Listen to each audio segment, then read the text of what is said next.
right now, and it's one step at a time.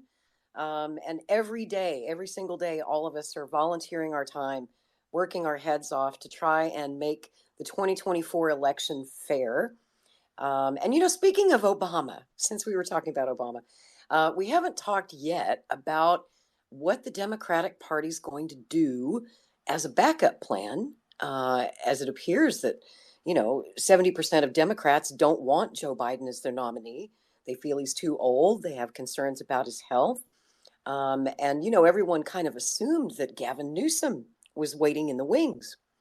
But Gavin Newsom gave an interview this week to Meet the Press, Chuck Todd, and said that, sorry, folks, sorry to disappoint you, but I'm on Team Biden. I'm not going to run. And he said it's Kamala Harris's turn. So it looks like Gavin Newsom just self-deleted himself from the race. So I wanted to ask, I have this theory in my head, guys. Tell me if I'm crazy here, but, I kind of feel like the Biden administration these past 3 years has been a third term for Obama. That basically, everyone's been asking, well, who's really running the country? Because obviously Joe Biden isn't. I think Obama's actually running the country in some shape or form. I think that he's the hidden hand, the power behind the throne. And if it wasn't for that pesky 22nd Amendment that we passed in 1947, Obama might still be the president today. Had he been eligible to run again in 2016, he might have beaten Trump.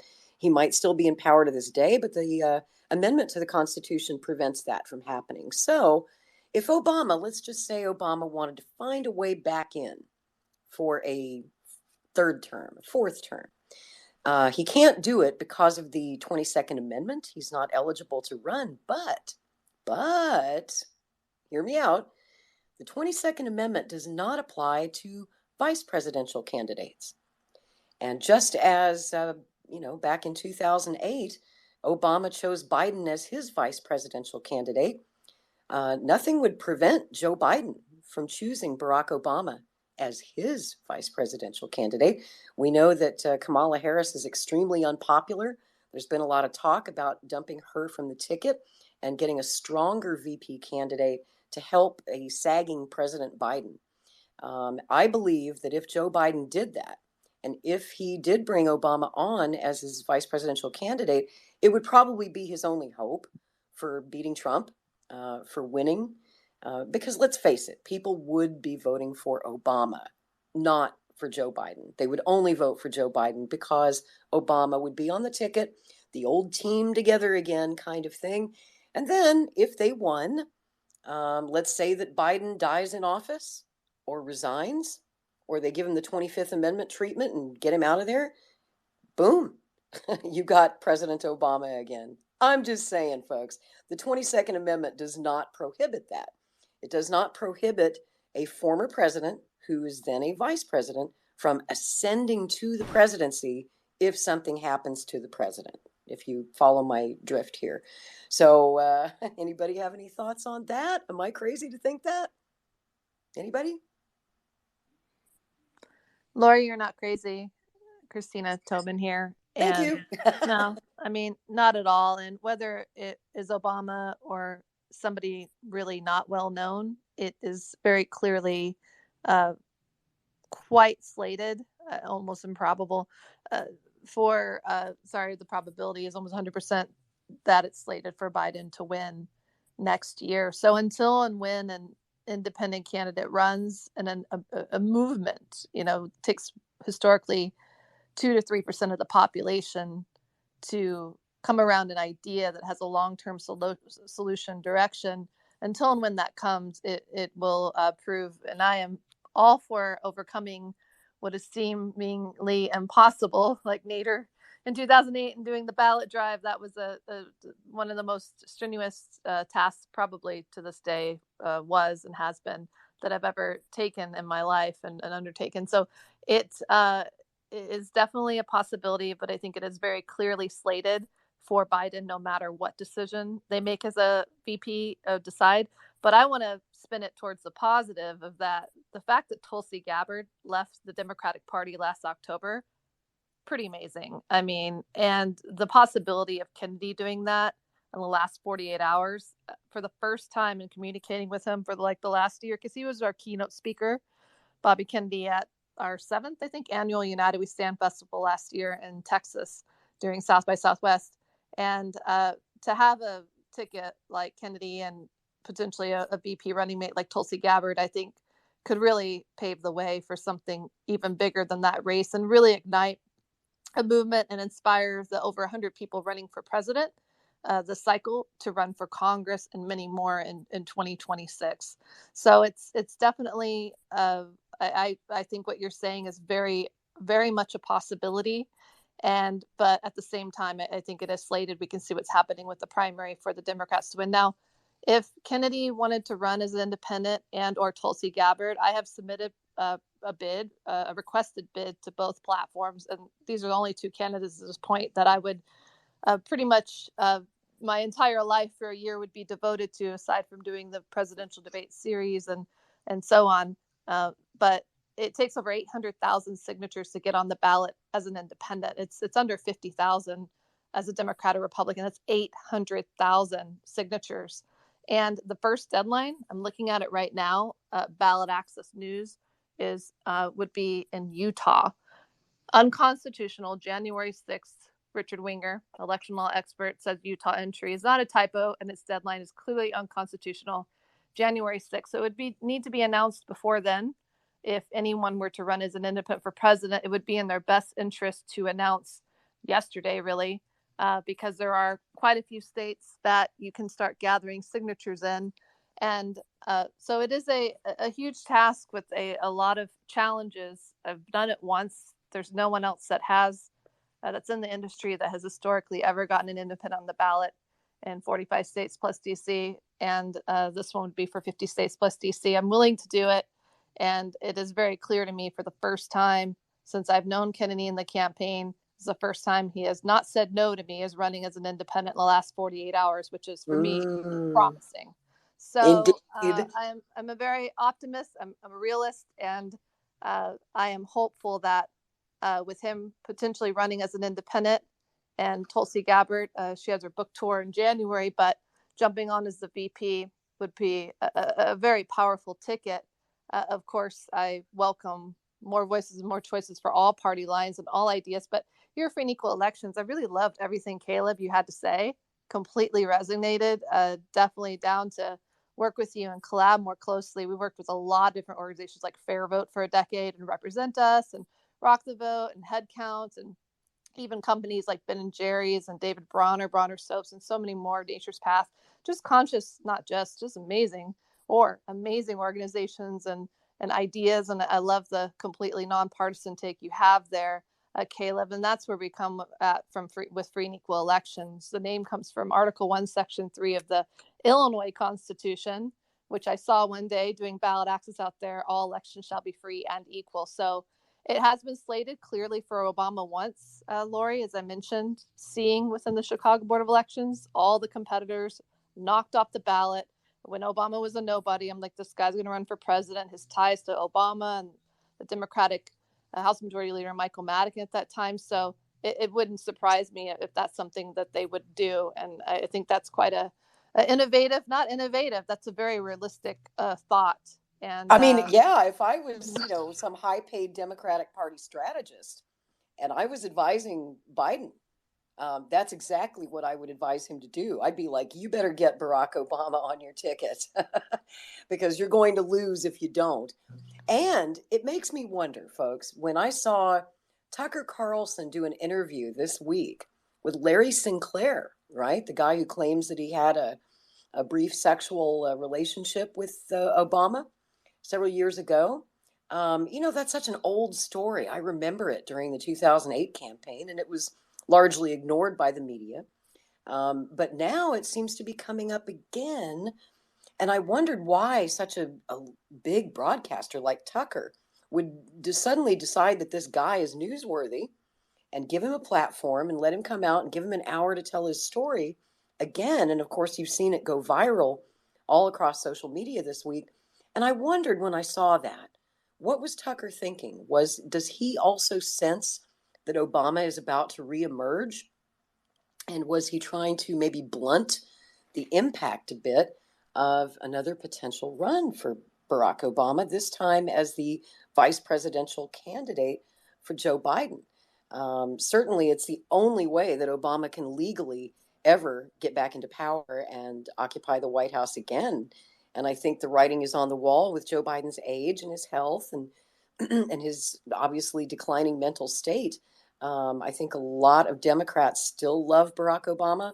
They would vote for Obama, even though they're technically voting for Biden. Let's face it, when they cast a vote for Joe Biden, if Obama was on the ticket, it's really Obama that they would be voting for.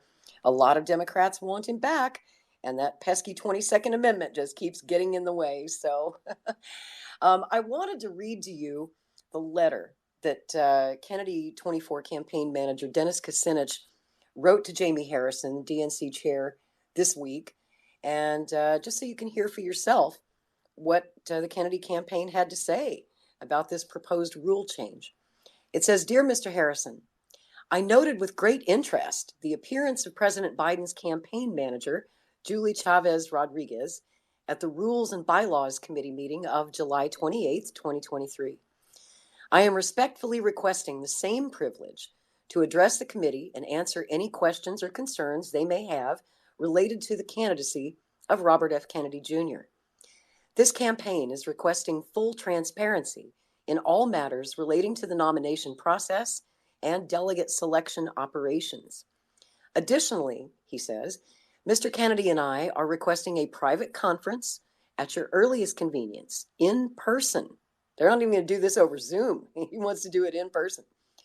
"To ensure that we have a good working relationship with the leadership of the party in a fair, transparent process which promotes our shared values as Democrats. Thank you in advance for your consideration of this request.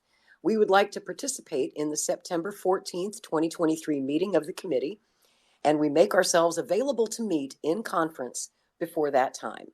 Dennis Kucinich, campaign manager, Robert F. Kennedy Jr. for president." So, as I understand it, not just one letter, but two letters were sent to the DNC this week by the campaign urgently requesting a meeting. And I have not yet heard an update as to whether or not the Democratic National Committee is going to grant them that meeting. I have not heard an update this weekend. So maybe we'll hear something on that tomorrow. But this proposed rule change is coming up for a vote this week, this Thursday, on the 14th. So there's a lot to talk about there. So we're going to move on to the next topic, which is actually, it ties right into that. And it's such good news. I wanted to share some good news with you guys because we didn't start on with good news.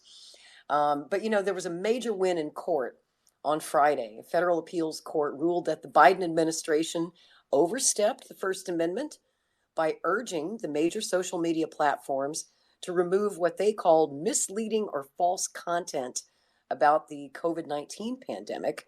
And that's upholding the lower court's preliminary injunction. This is a big victory for Mr. Kennedy. As you know, he filed a lawsuit against the Biden administration, 100 members of the Biden administration, including Dr. Anthony Fauci, including the head of the FBI, the FDA, the CDC, pretty much every major player in the administration, and President Biden himself. That was the Kennedy versus Biden lawsuit. That was merged with the Missouri versus Biden lawsuit. So now this ruling affects Mr. Kennedy as well. And the ruling on Friday was by a 3-judge panel of the U.S. Court of Appeals for the Fifth Circuit in New Orleans. And, this case has gone on for several months. I'm sure many of you have been following it, especially if you were censored during the pandemic, or even to this day, if you're still being censored on certain platforms when you say the wrong thing outside the approved narrative about COVID-19. The judges wrote that the White House and the Office of the Surgeon General had, quote, coerced the platforms to make their moderation decisions by way of intimidating messages and threats of adverse consequences, and significantly encouraged the platform's decisions by commandeering their decision-making processes.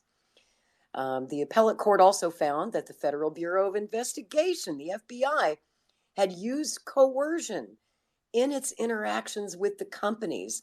And those companies took down 50% of the material online that the Bureau's agents flagged as, quote, troublesome. This is a quote from the ruling.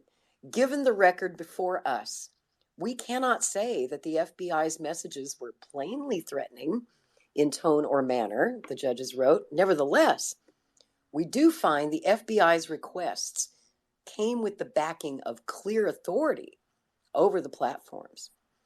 Now, the court did limit the scope of the preliminary injunction. That injunction would have prohibited officials from numerous agencies from having practically any contact with the social media companies. Instead, the court narrowed the impact only to the White House, the Surgeon General's office, the FBI, and the CDC. Of course, the White House plans to appeal. The White House isn't happy about this. Biden says that all of our interactions with social media companies were proper and that the Department of Justice is reviewing the ruling that came down Friday, and they're considering their options for responding. So I have a feeling that the next stop is going to be the Supreme Court. Would anyone like to chime in on that? I consider it a big, big win for Bobby Kennedy, for free speech, for all of us. Certainly anyone who talked about any alternative narratives to the official narrative on COVID-19 and the vaccines. Any thoughts from our panel?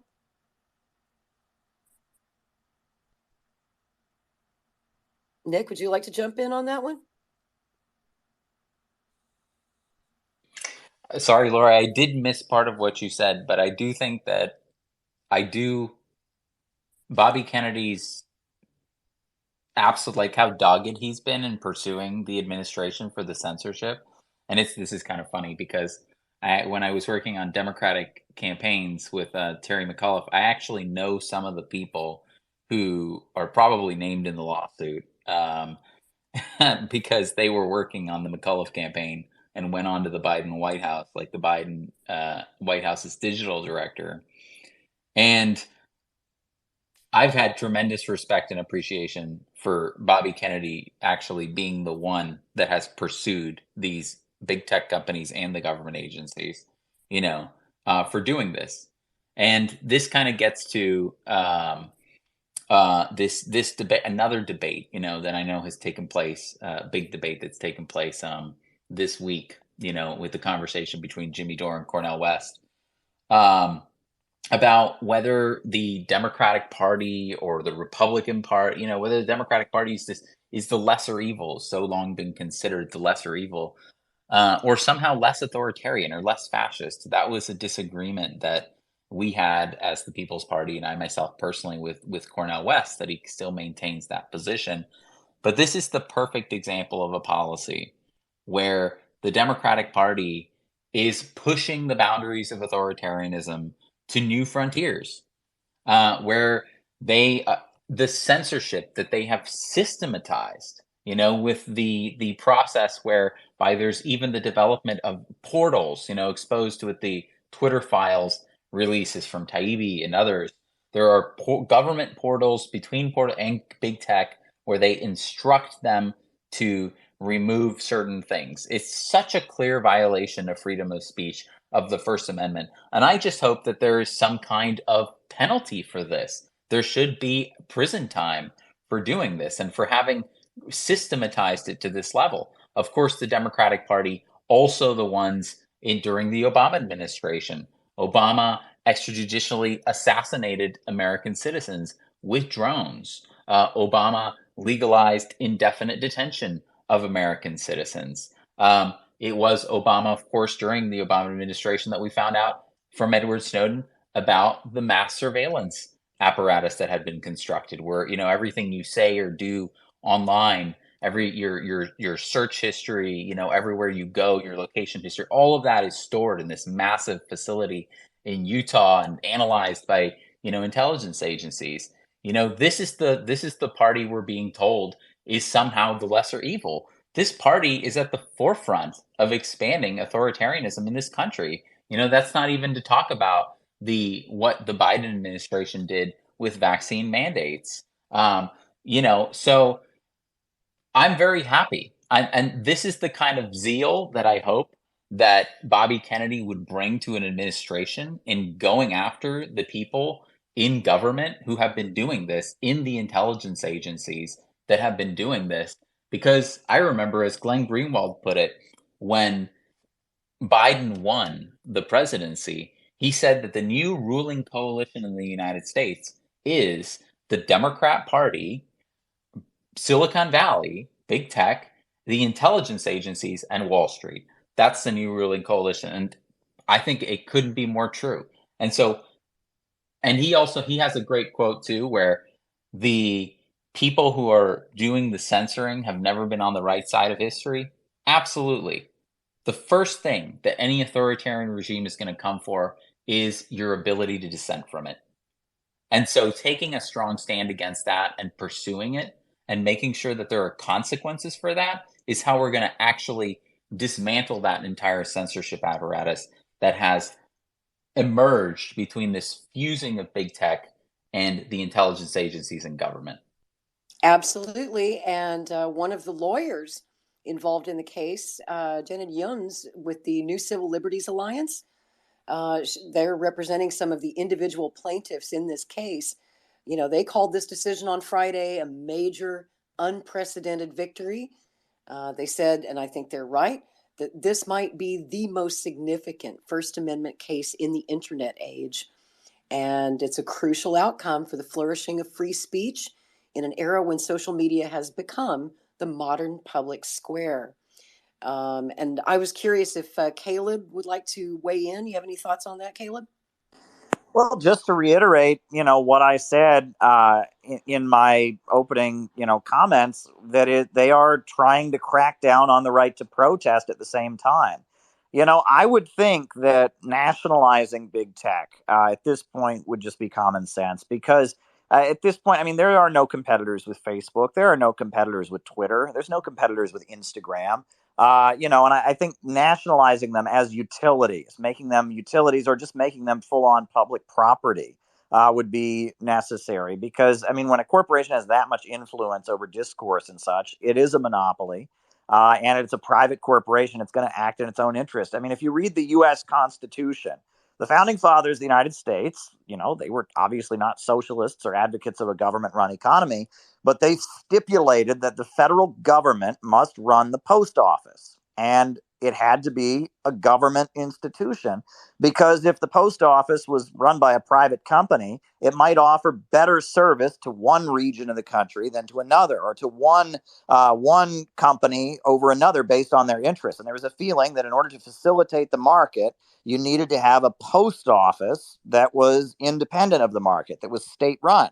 And that I think the same argument could be made about big tech, and that especially the social media outlets, I would say there's a strong argument there for them being nationalized because they have a bad effect on our kids' mental health. I mean, there's no way around that Instagram, Facebook, Twitter, these things are not good for our children's mental health. And the reason for that is because it's profitable for the corporations to do that. It's profitable. You get engagement when you incite people to fight with each other. You get engagement when you incite people to harass each other and such. And that they have been set up in a way that they are not good for the mental health of young people. Wouldn't it be better if we had a social media app that was designed by the U.S. Department of Health or people with the best interest at heart, a social media app that made our kids smarter and made them more physically fit and well educated, rather than an app that incited them to fight with each other, to be depressed, to think they don't have a future, to be socially isolated.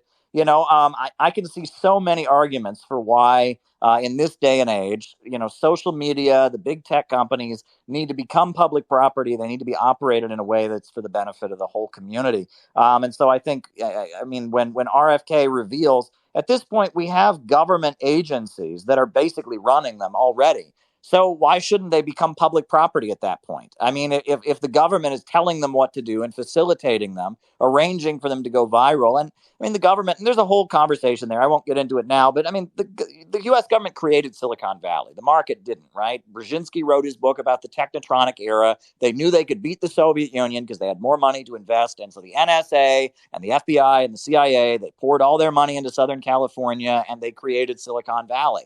And so, I mean, when the government is creating these corporations, telling them what to do and directing them, it makes no sense for them to just continue operating for the profits of a small group of people, especially when that profit motivation drives them to do things that are against the public interest. At that point, since we basically paid for them and oversaw their development, and people who are supposed to be working for us, these intelligence agencies that are clearly not working in our interests, but are supposed to be public servants, are directing them and manipulating them for political ends. Why not just make them public property? Why not nationalize big tech at this point in the public interest? Just like the post office was nationalized in the late 1700s, you know, the founding fathers. In the modern age, wouldn't the constitutional equivalent of that be nationalizing big tech? Yeah, Lori, Christina here, just wanted to briefly follow up and say, way to go, Bobby Kennedy. This is a prime example of somebody running for president that will not back down. To file the first lawsuit against Monsanto on behalf of Jack McCall, which is a farmer.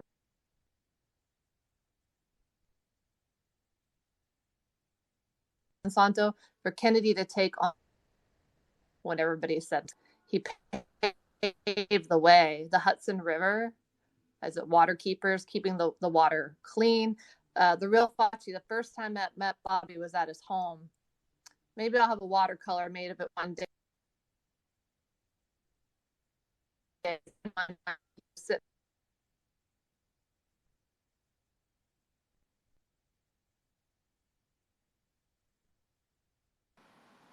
It sounds like Christina's breaking up.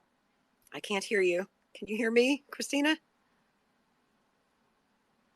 I think we might have lost Christina. Oh no. Yeah, I can't hear Christina either. Okay, so I guess she's having some connection issues. In the meantime, I'd like to bring in Dr. Hank because I know that Dr. Hank has been there, done that all throughout the COVID pandemic. Dr. Hank was saying things that the government did not approve of. And I wanted to get his thoughts on this major win at the Fifth Circuit Court of Appeals this week. Hi, Dr. Hank. Good to see you. Hey, Lori. Thanks for having me. Yeah, I've been kind of in and out of the conversation. If we can go back just for a second, you're talking about Bobby running as a Republican. That's an interesting concept. You think he would have a better chance to win, or the people who understand the political process better than I do? What would be his best chance, as an independent or as a Republican, do you think? My personal opinion would be, honestly, I think he would have a better chance at winning in the Republican Party because they have ballot access in all 50 states, because they do have a more fair nomination process, more fair primary process, because he can debate in the Republican Party, because I think he's stronger than every single Republican candidate in the field, including President Trump. Right. I feel that he can beat President Trump. I think he could become the nominee. I think he could beat the pants off of Joe Biden. But his whole identity ties in with being a Democrat, obviously. That's what I would think would be the biggest obstacle, is him just being willing to do that, don't you? Yes, I do agree with you there. Obviously, the Kennedys have been Democrats since the days of FDR. It's like the two terms are synonymous, right? Pretty much. That's always been the way it was. But I would add, as an old school Kennedy Democrat myself, that the Democratic Party has changed so much from the Democratic Party of JFK and of RFK and of FDR. It's changed so much that, you know, a lot of people today that say that if JFK was around now and he was running for president, he would probably run as a Republican because his values are those that tend to be more embraced by the Republican Party these days. Yeah. That's just a fact. Well, I, like you, really picked up the last couple of days when, for the first time after being directly asked this dozens of times, he now is keeping the door open for Plan B when, he used to say there is no Plan B, right? Yeah, it's interesting. Now it seems that there might just be a Plan B, and I think it would be wise to have a Plan B because the Democrats are telegraphing in big, bold, neon letters, we don't want you in our party. Right. So I would mean, you I really will want to say, stick around if they don't want you? and you know so much more of the history than I do. I've really just tuned into Bobby for the past 3.5 years, but basically for the past 3.5 years, I've been stalking him and probably have listened to pretty much anything he's got out there on social media to say. And, I've always been Republican, so I could care less what he runs under. I just want him to be president, which, you and I both agree that there's a massive, massive number of people who have that same feeling.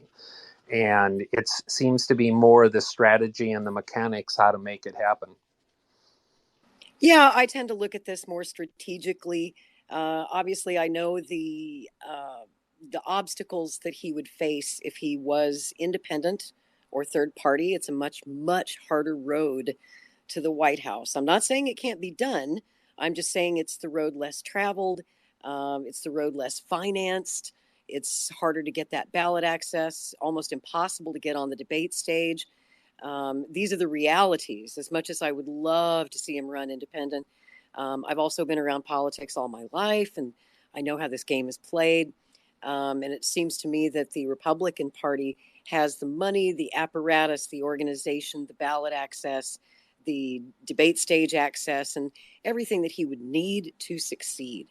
And so that's why I am not opposed. I'm not necessarily advocating for it, but I'm not opposed to it either. And I think it's something he should give due consideration when he looks at the list of his own donors, when he looks at the list of his supporters. So many of them are Republicans. Some of our biggest supporters in this campaign are Republicans. Also, when you look at the media coverage he gets, we're in this polarized media landscape. It's either left or right. You notice that CNN and MSNBC haven't invited him on, not for one interview. He's blacklisted at those networks. Even the major networks, ABC, NBC, CBS, I think only ABC of the big three networks has had him on, and we all saw how that interview went. It was a hit piece. They attacked him on his stance of vaccines and then put a disclaimer at the end trying to make him look crazy. So he's not going to get any fair coverage from the left-wing media. This is the media that should be supporting him if he's a Democrat, but they're not. And then you look at the media on the right, where they absolutely adore him. He gets great coverage in the more right-wing media and the right-wing podcasts. And Fox News has been giving the Kennedy campaign amazing coverage. He was on with Jesse Waters last week for a big interview, and then Dennis Kucinich was on Friday. Right. So it's interesting, don't you think? Lori, do you know Dr. Mavrikakis, who's right underneath you, Irene? Have you talked to her before? Irene. Yeah, I see her. Because one of these days she's going to tell us about a debate that's going to be open up for both parties, and that should be very interesting to open up the conversations.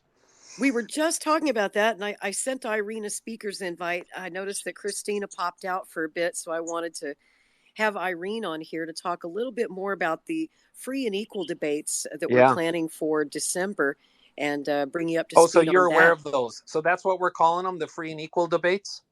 Yep. They've been around for a long time, about 15 years. Oh, good. She's got a microphone now. Good. Yeah. Hi, Irene. Good to see you. Hi, Lori. Welcome. Hi, Nick. Hi, Caleb. Hello, my friend. Hi, everybody. Yeah, so free and equal elections has been around for a very long time. I'm the new executive director as of about 3 months ago. And yes, we're planning a series of presidential debates that essentially through ranked choice voting, we the people would pick the top 6 presidential candidates to be in the first debates. And the criteria for pre-primary and post-primary debates, of course, would be different. And so Christina has been working on this for a very long time, and she spoke earlier for some of the people that joined later. But really, this process could really be revolutionary if we change all of these things at the same time. My personal opinion is the best chance for Bobby Kennedy would be an independent run.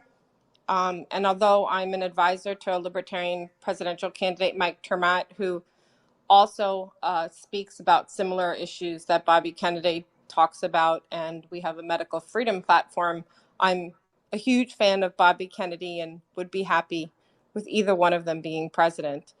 So I think the Free and Equal Election Project is part and parcel to we the people not participating in the duopoly that has really corrupted our electoral system. And the Libertarian Party, I'm glad you're here because you're a fellow Libertarian.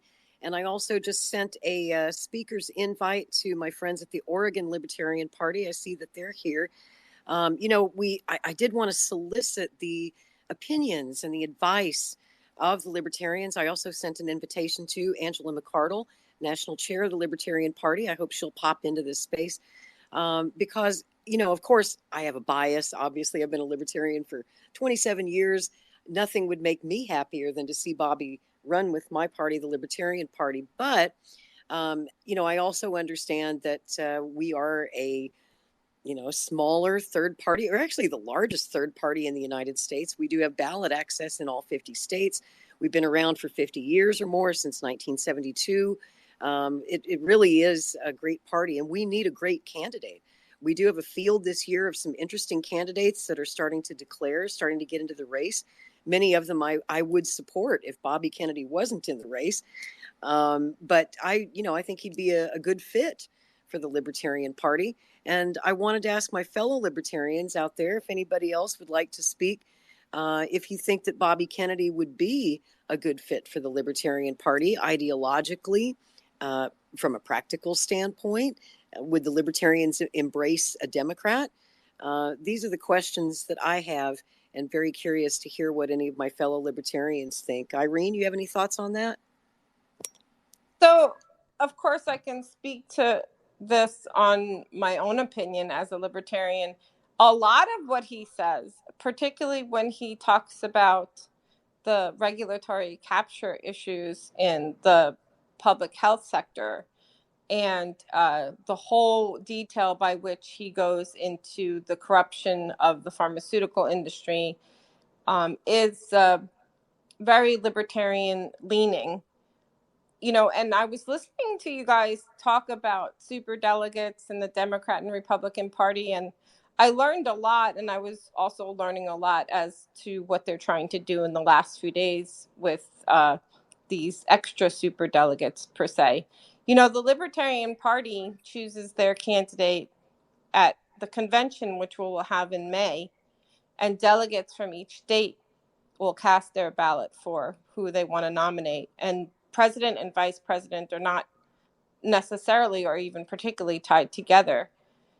And whether or not the Libertarian Party would embrace Bobby Kennedy, I don't really know the answer to that question. There are some things that he has a stance on that are not particularly libertarian, but I think Bobby Kennedy has grown so much over the last 5 to 10 years, and he is a Democrat of the old Democratic Party, for which I was a part of many years ago. So I think we should always have a discussion. I do a lot of coalition work. I think anybody who's not part of the establishment is a friend. And I think we should put forth all the choices across the political spectrum so that we, the people, can decide who would be best to restore our constitutional republic. So I don't know how other libertarians feel, but he does have libertarian takes on some items. Yeah, and he does have a lot of libertarian support, and I like that he's been going out of his way to win over a lot of libertarian voters. He appeared at Pork Fest this year up in New Hampshire. He was there this summer. For those of you not familiar with Pork Fest, that's for porcupine, not pork like pork ribs, and it's Porcupine Festival. It's an annual gathering up in the woods of New Hampshire. Tulsi Gabbard was there this year. Dennis Kucinich spoke this year. Had an amazing lineup of speakers, and it's like the Woodstock for libertarians. They camp out in the New Hampshire woods for a few days, and it's all kinds of fun. And Bobby appeared there this year and really made a big splash. The libertarians really did seem to like him. So I wanted to bring in my Oregon libertarian friend, the host of the Oregon Libertarian podcast, and get your thoughts as a libertarian. Do you think that Kennedy fits in the Libertarian Party, and do you think that libertarians would embrace him? Hi, Lori. Yeah, this is Will Hobson. I'm chair of the Libertarian Party of Oregon, and I'm also the host of a podcast I need to do a lot more often. Yeah, in regards to Bobby, I obviously like a lot of the things that he says. I sense that he has a lot of bravery, obviously for what he's doing, and that's definitely an attribute I want in my candidates. I want them to speak the truth, come what may. That being said, yeah, there are some obviously, big issues that a lot of libertarians would not back him on, gun rights, Israel. Those are some things I think a lot of us Libertarian Party would have, some major problems with. And I think that's honestly the beauty of working in coalitions, is that we can, if you are someone that is, significantly different from our particular flavor of politics, we could still work with you, but we don't have to call, we don't have to call you, what we are. You don't have to call us what you are, like we can say, okay, we're going to work together on these issues. We're going to move the ball forward. And then once that's off the table, now we can argue, debate about these other things that we have disagreements on. So at least the thing that's been bugging us that we all agree on is taken care of. And so that's why I really like working in coalitions with a lot of the people that are here. Because I know everyone's like, man, if we could just put our differences aside, we could actually accomplish quite a bit, get it off the table, and then we could actually start our, a really meaningful conversation about the things that we disagree with and why we disagree with them. One of the really powerful observations I made the last few years during the COVID years is that I worked with a medical freedom group here in Oregon that was almost completely conservative Republican. And when I worked with them for a really long time and I got to talking to them and stuff, I was kind of the token libertarian in the group, even though a lot of libertarians are for medical freedom, but I just happened to be one of the activists working with them a lot. And they would start to come to me in private and be like, hey, Will, you're really knowledgeable about foreign policy. Can you explain what's going on here? I trust you. And I think you say a lot of things that I kind of agree with. And so there's a lot of now Republicans in Oregon that are like, the wars are, not in our best interest. Being Ukraine is not a good idea. Will showed me all these, stories and articles and facts, that made me question, like the war state. And, I really think that's the power of coalitions, is that, you don't immediately have to be my friend, but over time, as we build trust with each other, we can start to have a much more productive, much more powerful exchange of ideas, because we have built some bonds of trust with each other.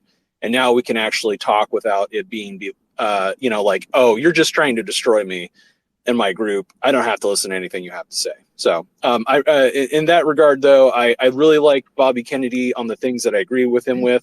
I would love to do issue work with him. If he did try to run in the Libertarian Party, he'd be hard pressed to earn delegate support, which is how you win the presidential nomination. But it's not impossible, I guess. But I just think it would be a massive uphill battle, and he would have to change his positions on some pretty significant things. Well, we libertarians, we're very tough This space was downloaded via spacesdown.com. Visit to download your spaces today. critics, aren't we? And our national conventions every year, we have some great debates. We hash it out. Unlike the other two big parties that don't allow much dissent, and minority reports don't usually get very many votes. And, the libertarians, we really do hash things out. And we're a big tent. And sometimes the problem with being a big tent is you have so many conflicting, wide-ranging ideologies that when we get down to the nuts and bolts of policy, things can get pretty heated. But that's what I love about the libertarian experience and the Libertarian Party.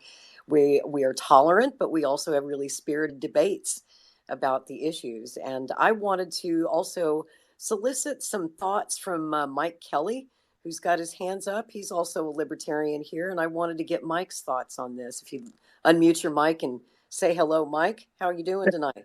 Hey, great, Lori. Thanks for having me on. Hello, everyone. So I think about this in a very interesting way. We're coming up on a very crucial election in 24, and everybody's looking for an alternative to Trump or Biden because, you know, nobody wants that. A lot of people don't want that. So I think if RFK were to run as an independent and try to seek maybe an endorsement of a I say third party, emerging party, that would be the way, because I think right now, you know, listening to like Larry Sharp, and ballot access in New York is going to be just about impossible from the way, from his take on it. So if we have a candidate, or whoever our candidate is, it's going to be very hard for them to get 50 state access with what's going on in New York. It's going to be easier for an independent to get 50 state access with the laws and the way they're written in New York.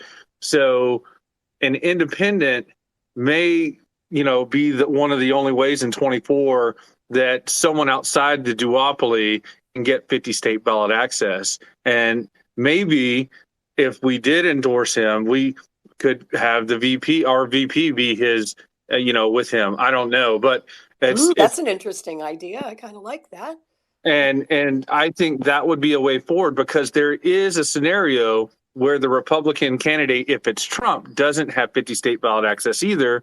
If one state, say Georgia, where Kemp hates Trump, is the Secretary of State there, or doesn't like him, and they use 14th Alpha, the disqualification clause, to take him off the ballot if he is the Republican nominee, and he has only 49 state access, and he's missing a key state like Georgia, Republicans may think, well, Trump has no way to win if we can only get 49 states, and the one state we're missing is Georgia, which was key, is a key state to a Republican win.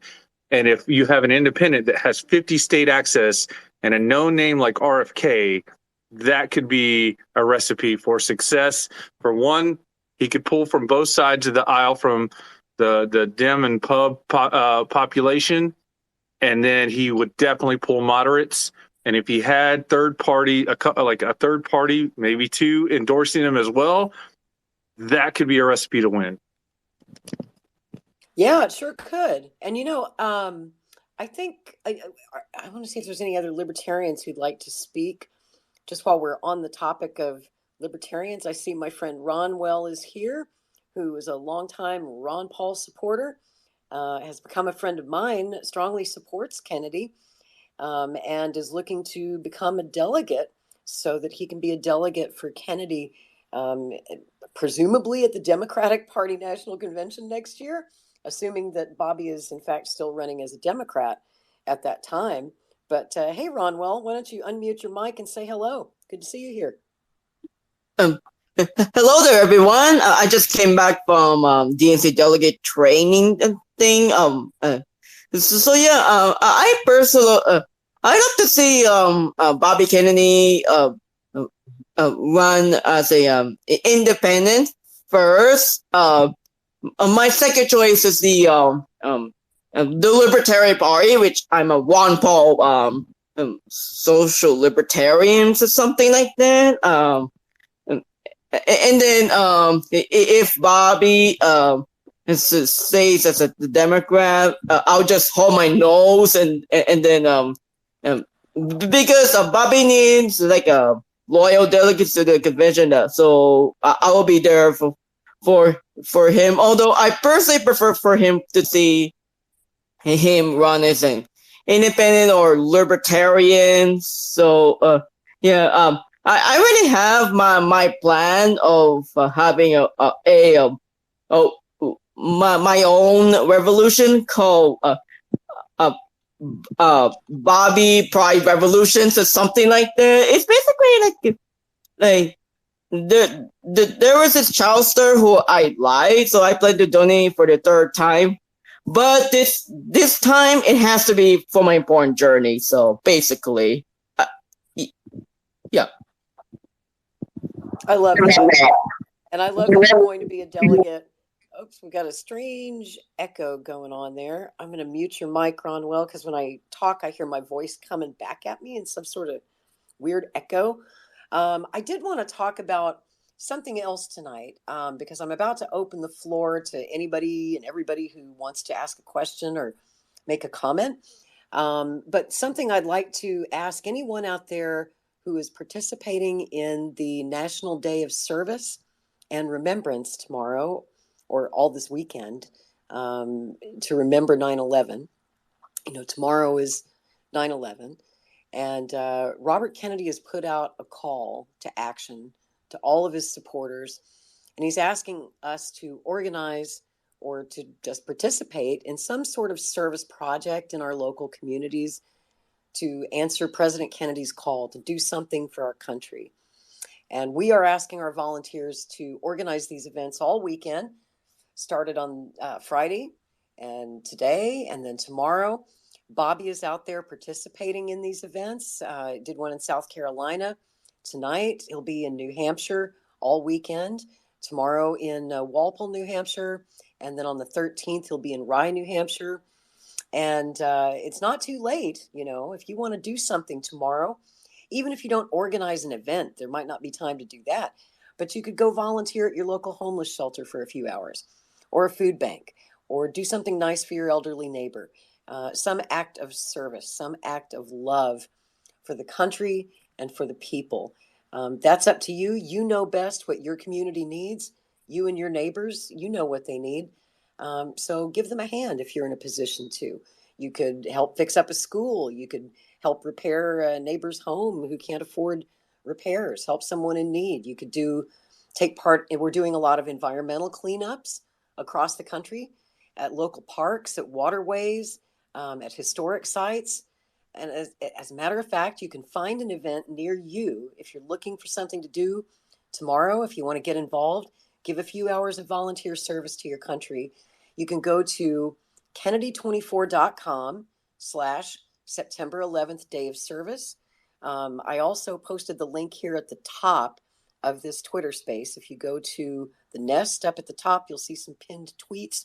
And there's a link to the Kennedy 24 events page. I also have a page up there. I posted the event that I'm doing. And so I'm asking if anybody here in the space, I'm curious if anyone listening tonight has organized something in their area, something they'd like to talk to us about. We'd love to hear all about it. We want to know what it is that you're doing for your country because Bobby Kennedy asked you to. And did you answer his call this year? Did you organize something? I hope that you'll raise your hand when we go to the Q&A, which, well, let's just do it right now. I'm going to open the floor to questions and comments. I do want to go to my friend Jay Scott first because I forgot to bring him up when we were on the panel. So Jay was my guest last night on a show that I do, the Strange Bedfellows podcast. I hope you guys will watch. It was a really, really great interview. I met Jay through the Kennedy 24 campaign. We've become great friends. Jay lives down there in Austin, Texas, my hometown, and where I spent most of my life. So we've, you know, it's amazing how you forge friendships when you work in a political campaign. You forge friendships with people across the political divide in this campaign, which makes it unique of any campaign I've ever worked in. You know, usually I was working in a certain party and, you know, if it's a libertarian campaign, the only people involved are libertarians. If it's a Democrat campaign, the only people there are Democrats or Republicans, if it's a Republican campaign. This is really different, guys. I've never seen anything quite like it. Never. Where I've been on a campaign, supposedly with a guy in the Democratic Party, but most of the people that I've met, and I've met hundreds by now, are not Democrats or used to be Democrats, but they left a long time ago. I've met Greens. I've met so many libertarians and Republicans and progressives, but very few Democrats. So also I want to send out a request. If there are people listening who are Democrats, I want to hear from you. If you're currently a registered Democrat, if you want Mr. Kennedy to stay in the Democratic Party, we'd like to hear from you too, because most of the people on this panel tonight have all been giving reasons why he should leave. And of course, that's the main topic tonight is should RFK leave the Democratic Party? And I'd really like to get everyone's opinions on that. If you think he should go, if you think he should stay, and tell us why you think he should stay in the Democratic Party and fight it out against a party that doesn't seem to want him. Maybe you can make that make sense for us. So I'm going to open up the floor here, go to the Q&A portion of the show. I'm just going to ask a few things. I'm going to ask that you stay on topic. Try not to wander off into any topics that weren't on the list. If you're coming in late and you don't know what topics we've already covered, you can scroll up to the nest here at the top of the space and scroll through the topics that we're talking about tonight and pick one that you'd like to talk about. We're going to ask that you limit your comments to 5 minutes or less. No self-promotion, don't come in and plug your show or your band or whatever. We ask that you keep it about Mr. Kennedy. If you could keep the profanity to a minimum, that would be great, because I do edit this show into a family-friendly podcast that goes out across a lot of different platforms. So we try to keep the profanity to a minimum. No insults, no personal attacks. We ask that you be kind. We're trying to heal the divide. That's what this campaign is all about. And we're trying to heal our country. So we ask that you don't attack Mr. Kennedy personally or engage in any partisan attacks. You're welcome to disagree with him on the issues. And I'm always curious to hear points of view from those who don't always agree with Bobby. I think we have to be honest and you're never going to find a candidate that you agree with 100% of the time on 100% of the issues. Bobby and I disagree on some, not much, but we have our disagreements on some issues too. And that's okay. I think like Jimmy Dore said to Cornel West this week, he was trying to make Cornel West a better candidate by sometimes being a tough critic. And I think that's important. So without further ado, I'm going to take the first speaker, and that's my friend Jay Scott, who's our guest on Strange Bedfellows last night. And hello, Jay. Good evening. Good evening. How are you? Hey, good evening, Lori. Thanks for inviting me on the panel again. It's great to be here, amongst, really accomplished, company. So appreciate you bringing me on the panel. Now, as far as the day of service goes, I think it's a great idea, and it brings back the same spirit that his uncle ran on, talking about, asking not what your country can do for you, but what you can do for your country. So I have volunteered, a little bit in the past. I'm not going to say I've done it as much as I should have, but and I think everyone gives back in different ways. So, mine would be, a few different ways. But for the day of service, I did go ahead and volunteer with another Kennedy volunteer here in Austin to give away a few care packages. So there's a pretty big homeless population exploding over here in Austin. We know it's not just in Austin, it's in a lot of major cities around the country. So just, knowing that what I'm putting my volunteering times towards is actually having an instant impact on people's lives is, one of the main reasons why I chose that. So overall, I love that you're doing that. Austin is my hometown, and I'm stunned what I've seen the past 5 or 10 years. We never, ever had a homeless problem like that in Austin, where you've got, people camping in neighborhoods and camping on the green belt and, camping at Town Lake and under every bridge and downtown off 6th Street, that big homeless camp. It's just incredibly sad to see. And I know why, because one of the reasons I had to leave Austin was it's one of those cities that became completely unaffordable to live in if you're working class.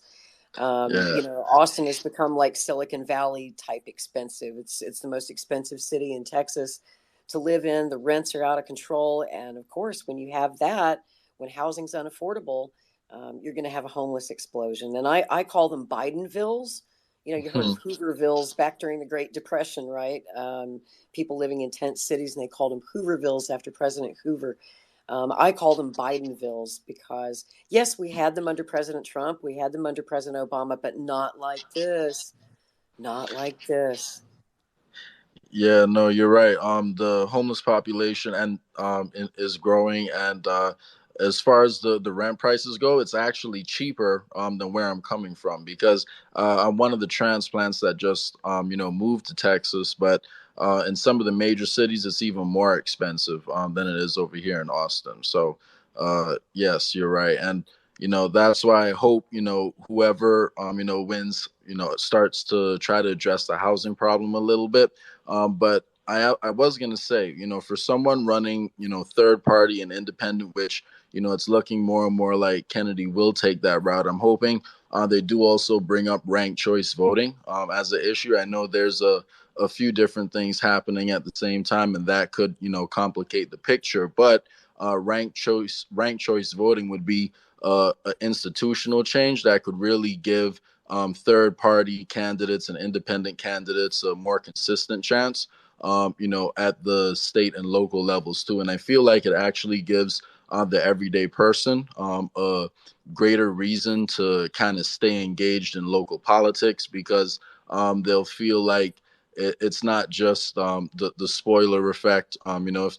If they want to explore a different route, and it gives more people the opportunity to get engaged if there's a few more political parties in the mix. So I hope that's an issue that does get raised a little bit later in the campaign. And personally, last thing, then I will hand it off. I would say I hope that he takes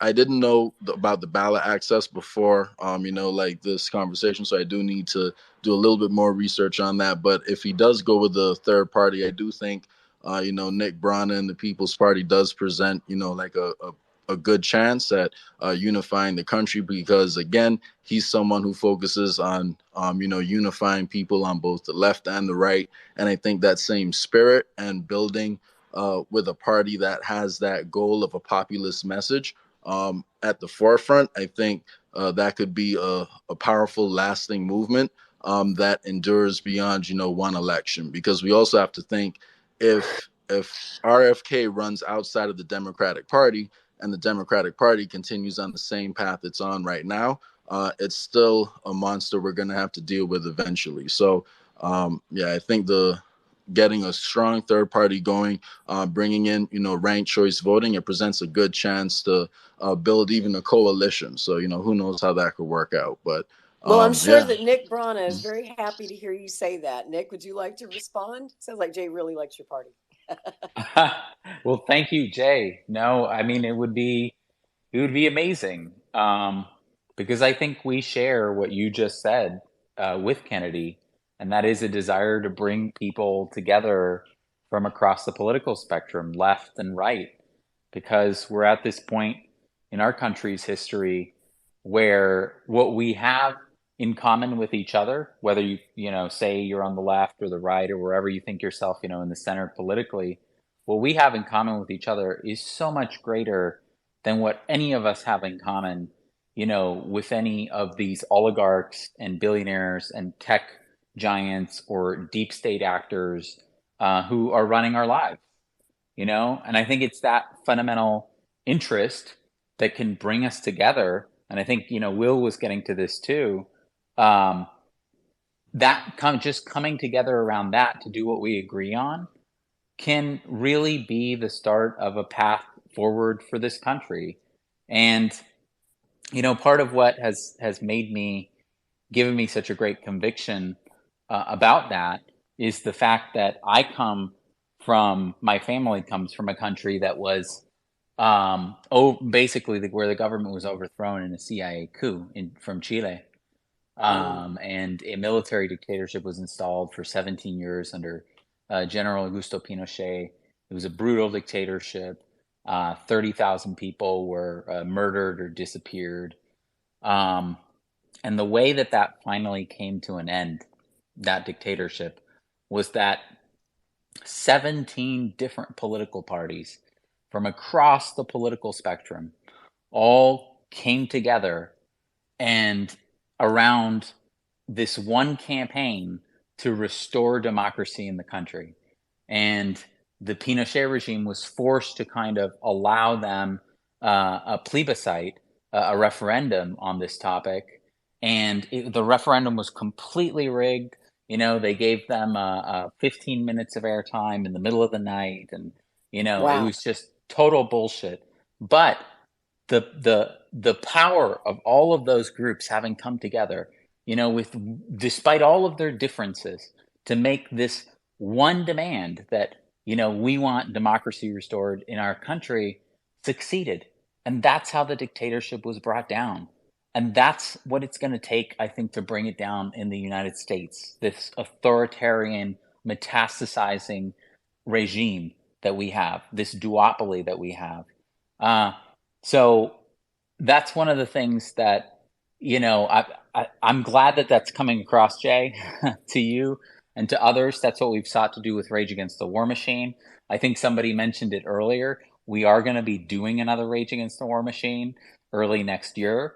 And we have some amazing, even bigger plans for that one. So absolutely, we think that's the path forward. And in any way that we can move forward those kinds of coalitions, it's gonna make things happen. There's a beautiful thing that's happened. Probably my favorite, the most inspiring thing that's come out of Rage Against the War Machine is that, so many of us, I feel, whether we're libertarians, members of the People's Party, whether we're with CPI, different groups, so many of us were not in contact with each other, along all these different political ideologies and whatnot. And now we're here, and Irene in particular deserves great credit for this. She's such a uniter. We're here talking to each other on this show. We're talking to each other in organizing threads. People of all kinds of different ideologies are now talking to each other. And if that isn't evidence that we can't come together and work together, against this machine on the things that we agree on, then I don't know what is. Isn't it beautiful? I love it. That's It been is. the best thing about the past year. I mean, there's nothing good about a war, but at least the war is finally bringing these people together, these various groups. It's the war that was the catalyst that made us come together and put our differences aside to work for the greater good, for world peace, for stopping a nuclear war. And we all know that Robert Kennedy is on board with that. I think he's the strongest anti-war candidate in this race. And I think that's the one issue that unites almost all of us. I don't think there's too many pro-war people listening right now. But Nick, I wanted, while I've got Jay here and you're here, when Jay was on my show last night, he did Strange Bedfellows with me. We were talking about Dr. Cornel West. And I asked Jay, if Robert Kennedy wasn't running. Obviously, Jay's one of our best volunteers on the Kennedy 24 campaign. We don't want to lose him. We want to keep him. But I said, if Kennedy wasn't running, which candidate would you support? And he said, well, Dr. Cornel West. He's a longtime admirer of Dr. West. And so I wanted to talk a little bit about what happened this week on the Jimmy Dore show when Dr. West went on. Of course, that interview's gone viral. Some people say that Jimmy destroyed Dr. West's campaign. Some people say that Dr. West destroyed Jimmy Dore. So I don't know who won that debate between the two of them. But I wanted to ask your thoughts, Nick, because you're a very persuasive guy. You've persuaded me on so many things. You're probably persuading people in this space right now. If Bobby listens to it, maybe you'll persuade him to run independent. Maybe he'll run with the People's Party. I kind of hope he does. It's very intriguing. You guys need a candidate. But you're so persuasive. You talked Dr. West into running for president this year. So I have to ask you, since you're the one who started his presidential campaign, is his presidential campaign over? And did Jimmy Dore destroy it? Do you think he'll continue? Do you think, I know you told me that you think he'll fold. Tell me why you think he'll fold, when you think he'll fold, and what will happen with the Green Party, because then they're going to need a candidate too. I don't think it's over, but I think that it would be a Herculean task to resuscitate it at this point. When we began speaking with him about running, and Dr. Cornel West, to his credit, he when we left the Democratic Party, the group of us who were on the Bernie 2016 campaign, volunteers, staff, delegates, and we formed the People's Party, which began as Draft Bernie for a People's Party. Dr. Cornel West was one of the first people who stood up and really took us seriously. He said, yeah, completely agree with them, that this ragtag group, and he did Democracy Now! With me, and we invited Bernie to the Draft Bernie Town Hall. We did that at American University Law School, had a convention there where we invited Bernie to join us. And ironically, it was Dr. Cornel West, Jimmy Dore, Shama Sawant, and myself who hosted that, the Draft Bernie Town Hall. And, so I can attest, and also because, Jimmy's a friend, I can attest. I remember that. That town hall was awesome. I remember that. Yeah. Mm-hmm. It was. Cool. It's amazing to think about it now. Mm-hmm. I can attest to how much admiration Jimmy has for Dr. Cornel West and me as well, which makes it, which is why we approached him, to run with us. But and we of course discussed with him, and he knew because he spoke also at our founding convention in 2020, August 2020. The People's Convention. We're at 1 million viewers. He spoke there, and he was one of the keynote speakers. And so we talked about with him, the kind of campaign that we think is really going to be successful, a populist campaign. It's going to be one where we're reaching out to people across the working class, regardless of their political ideology. We're uniting on what we agree on. And, and he was on board with that. So we said, okay, this is great. Unfortunately, when we launched the campaign, the campaign launch was amazing. I mean, massive media coverage, all over the place. I mean, I think we did what I've never seen an independent left campaign ever do, which is just completely destroy the media blackout. He was being talked about. The video we created was, watched tens of millions of times on social media, replayed on the mainstream media, all the television networks. So it was great.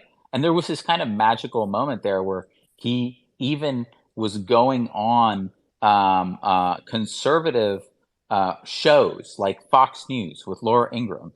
And he was talking with Laura Ingraham, of all people. You would think, God, they have so little in common. And they were talking about uniting populists on the left and the right. And it was awesome. It's like, that's exactly what we need to be doing. And so then I think the establishment saw that, and there was like this, this moment of terror. And they said, this can't be allowed to happen, and there was this immediate just smear campaign against the People's Party, and all kinds of lies were thrown at us about, the People's Party doesn't have ballot access, so therefore he's not going to be able to run. And of course, what they weren't telling you was that you can get ballot access during a presidential campaign. That's generally how you get it. It's especially in a new party. That's how the Green Party got ballot access in the first place, by running Ralph Nader. And so, all kinds of other things. So, the typical things that you get when you're trying to organize along class lines, when you're trying to bring people together from different ideologies. The same things we got during Rage Against the War Machine. You're a right winger, you're a grifter, you're a racist, you're a sexist. All these things that they throw. Like people criticized us, for example. They said the Libertarian Party, they've been criticized by the Southern Poverty Law Center, as white supremacists and whatnot. It's like, give me a break. We're coming together to organize around, first of all, I don't think that's true. I think it's ridiculous. But second of all, we're coming together to organize against war and nuclear war.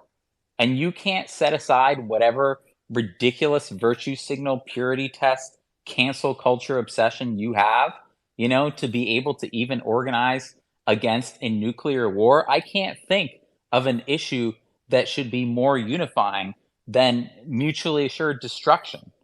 So, unfortunately, too many people in Cornel West's circle, we're of that mentality. We're of that really woke identity politics mentality. and they just went at him in podcast after podcast, and it was really sad because they fell for this Democratic Party smear campaign, these mainstream media, Democrat aligned media outlets that were coming after us, and they just fell for that, and they regurgitated the lies that were being stated there because they were fundamentally opposed to our politics. They were fundamentally opposed to the fact that we believe in actually uniting people and coming together across political ideologies. And so that unfortunately led him to decide to leave. And the decision was very quick. It was within 24 hours, and he switched to the Green Party. And, we watched the campaign for 3 months. For 3 months, we kind of we said, we're gonna see, okay, let's see how this goes, and unfortunately, it's just been everything that I think has been wrong, unfortunately, with the Green Party, which has been the banner carrier of the independent left in this country since the 80s. And unfortunately, they haven't broken 1% in the last 20 years. And so and so often they're siding, like we said, I know a few days ago, they're siding against working people in this country. I mean, they were for the mandates. They were for Russiagate.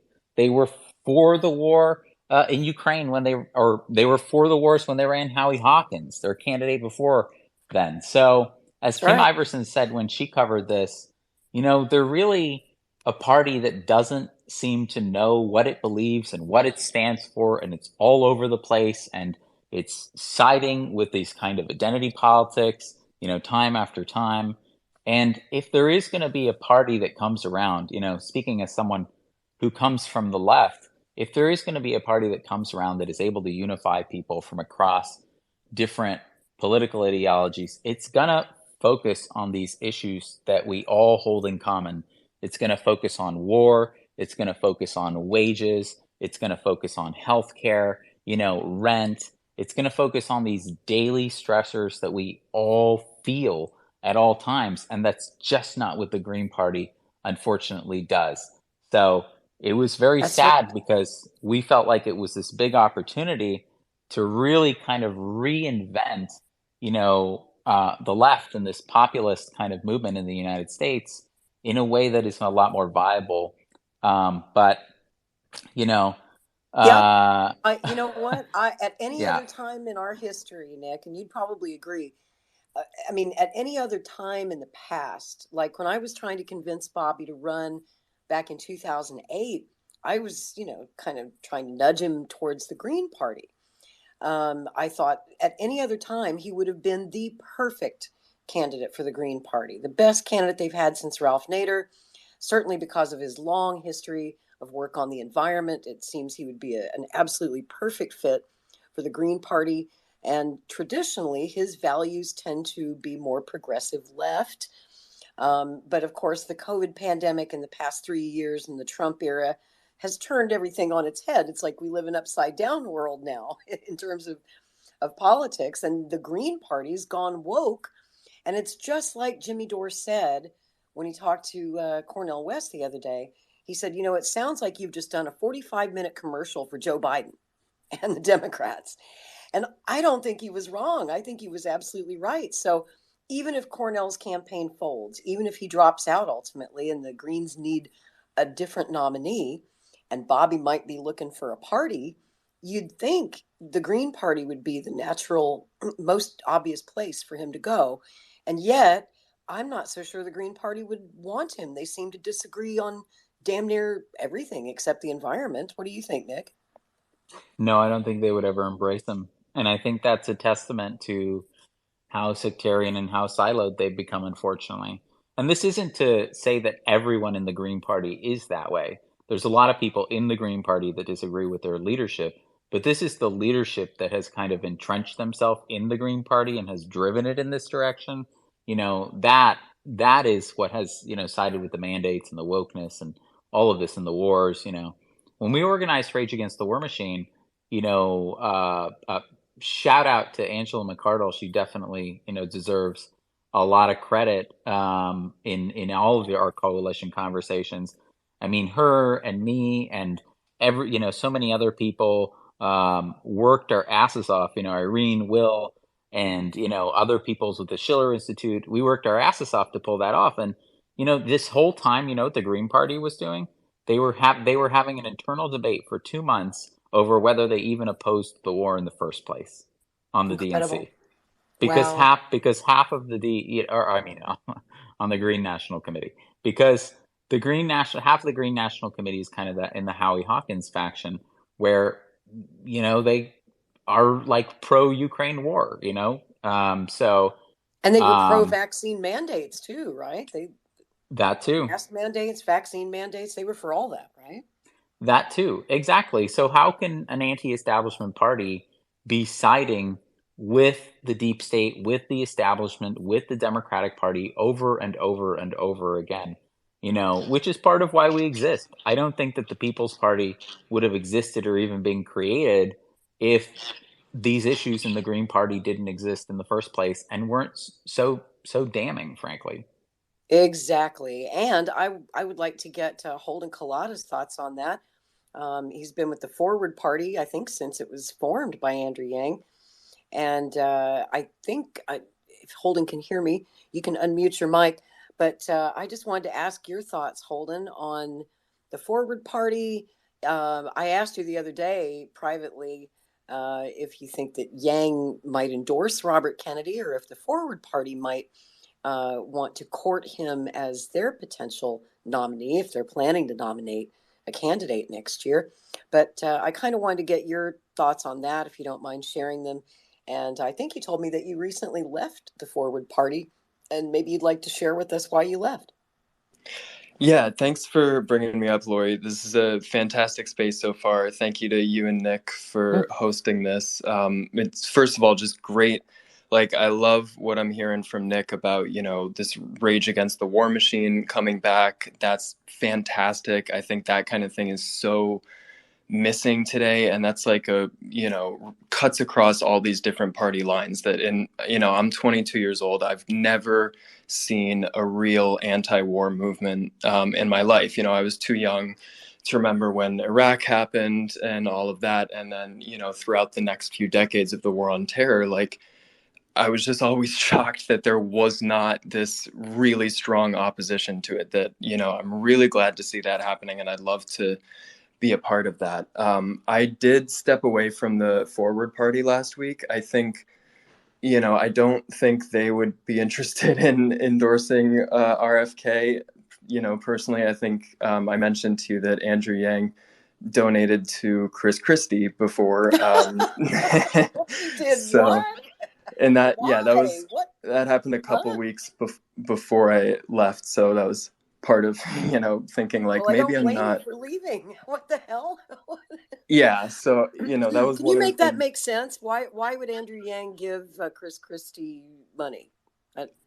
I think I think it's a TDS, right? It's Trump derangement syndrome. There's a lot of people there who are really kind of focused on, like, Trump is the singular threat to American democracy right now, like that whole kind of narrative. And it's unfortunate to see, because I really liked what Forward kind of started out as, with this focus on election reform, on focusing on local politics, but it at the top level, it's very kind of just focused on anti-Trump, and that's not at all what I think is needed right now. Like, Trump was the reaction to the corruption, the everything that was going on, like that. He was the reaction to that. He's not like the problem in and of itself. Exactly. And that sounds exactly like what the Green Party is doing. It sounds like they've also got Trump derangement syndrome. Hearing Dr. West talk on Jimmy Dore this week, I mean, he said that Trump was the biggest fascist since Adolf Hitler, and we have to stop Trump at all costs. And it's just it sounds like both of these parties are both suffering Trump derangement syndrome to a high degree. It's disappointing, yeah. And Dr. West's his interview the other day was definitely disappointing as well, where they're really losing track of that populist message that I think I'm loving what I'm hearing from the People's Party for sure. I would love to see from what the conversation's been about Kennedy leaving the Democratic Party. I would love to see him go independent or maybe with the People's Party. I think this kind of populist message is very simple, like that resonates with people. That's exactly what people are looking for right now. And I would love to see that kind of movement turn into, this broader movement beyond a presidential campaign. Jay Scott, I appreciate what you were saying earlier, brother, about we've got to really turn this into a broader alternative party movement. Where I think if you got one person at the top, like if Kennedy is going to lead it, for example, that would be fantastic. But if you have, you can organize around this simple message like populism, anti-war, because I think, the anti-war thing is what's really, really resonating with me right now. And I think for a lot of people too, is like that $8 trillion we've spent on war, like there you go, is the reason for why so many people are suffering right now. Like if we hadn't spent all that money on wars, on everything, I think that really cuts to the heart of what's wrong in our country today. So I'm loving what I'm hearing from Nick about the People's Party here. And yeah, disappointing to see, this Trump derangement syndrome just kind of, I think, ruining a lot of anti-establishment positions that people, a lot of people who want to be on that anti-establishment train, they kind of get co-opted in one way or another. I think a lot of the time it's just because of money. A lot of these parties will think like, I need money, I need to raise, I need to talk to big donors, whatever. And it's easy to get co-opted and, just kind of follow what the big donors want to do, exactly what's happening in the Democratic Party too. Like that's just the same thing we see out of the two major parties. So I'm loving this, populist message. So glad to hear that Rage Against the War Machine is going to be coming back and turning into a more regular thing. I would love to be a part of that, and that's great to hear. That's awesome, and I'm glad you're still with us here. Thank you so much for your support of Bobby Kennedy, and congratulations on leaving the Forward Party. I don't blame you a bit. Thank you both thanks for having me up here. This is a fantastic space. I appreciate it. I always enjoy having you, Holden. It's great to talk to you. I'm going to go to Mike Kelly next. I see Mike's got his hand up. Mike, what's on your mind? So a lot of what Nick said resonates, and how the media will use bias that it has to go after certain outside the duopoly candidates to kind of put them on the back burner or make them look bad. And, much of like what he said about the Rage Against the War Machine with the Libertarian Party, they're a bunch of, racist and stuff like that. And I kind of helped Chase Oliver campaign 3 different events this year, 2 in Kansas, 1 in Missouri. And he was the guy earlier this, or late last year, through the Warnock Walker race, into a runoff. But he's, LGBTQ and, a libertarian at the same time and all that. And, but they see what they want to see. They see the hate they want to see, I guess. And then 2, Nick, if you ever host any spaces, I definitely want to see them and get on them. Just personally, I'm a 25-year vet. I spent 5 years in the Middle East fighting these dumb wars. And thank you. Wow. Thank you for your service. This September 11th, I really want to thank everybody who fought in these dumb wars. And I think both of those wars were unnecessary. But you stepped up and you served your country, and thank you for that, Mike. And I see that Jay had his hand up too. Did you want to add to that, Jay? Absolutely, Mike. By the way, I just followed you, so please message me.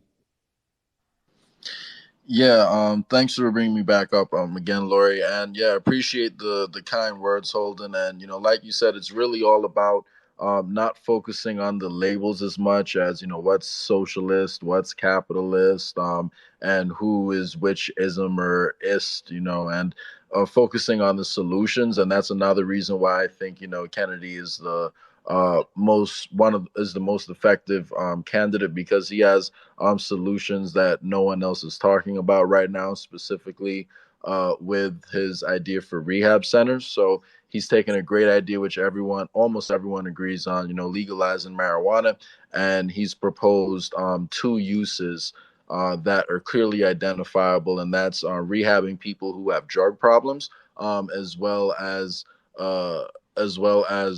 getting organic food back on the shelves by helping them learn new skills that can be applicable in any community. So, I think it's a really good program that ties a lot of good ideas together, and it's something that people can see, helping their lives in specific ways. So by focusing less on, what ideas are capitalist and which ideas are socialist, and just focusing on the solutions themselves, I just think it's a much more productive conversation, and it allows a lot more to get done. So, but yeah, thanks for the shout out.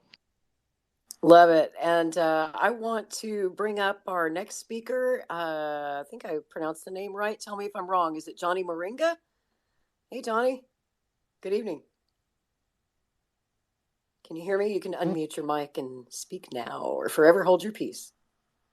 Are you there, Johnny? Hey, thank you. Appreciate it. Unmute your mic. Hello. Hello. Can we hear me now? How's it going?